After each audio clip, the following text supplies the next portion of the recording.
மலேசிய வரலாற்றில் முதல் முறையாக யோ லீ தியான் செஸ் கிராண்ட் மாஸ்டர் பட்டம் பெற்று நம் நாட்டின் பெருமையை உலகரங்கில் உயர்த்தியுள்ளார்.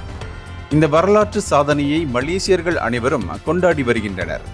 பட்டாலிங் ஜெயாவை சேர்ந்த இந்த 25 வயது இளம் சாதனையாளர் கோலாலம்பூரில் நடைபெற்ற GMIM அழைப்பு செஸ் சாம்பியன்ஷிப் 2025 அபார வெற்றி பெற்று மதிப்புமிக்க கிராண்ட் மாஸ்டர் பட்டத்தை பெற்றுள்ளார்.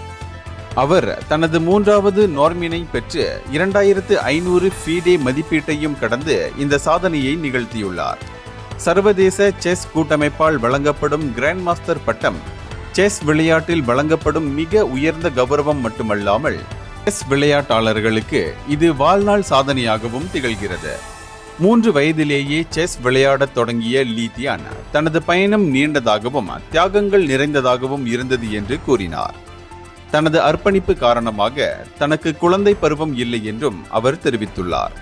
தனது சொந்த மண்ணில் இந்த பட்டத்தை பெற்றது 2022ஆம் ஆண்டு சி விளையாட்டு போட்டிகளில் வாய்ப்பை தவறவிட்ட பிறகு இந்த தருணத்தை இன்னும் சிறப்பானதாக்கியது என்று அவர் மகிழ்ச்சியுடன் கூறினார்.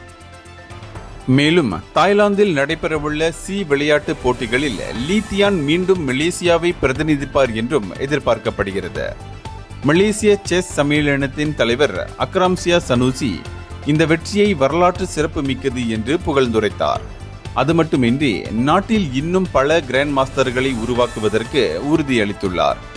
இது மலேசிய செஸ் துறைக்கு ஒரு பொற்காலம் எனவும் அவர் கூறினார். இந்தியர்களின் இதய குரல் மக்களோசை.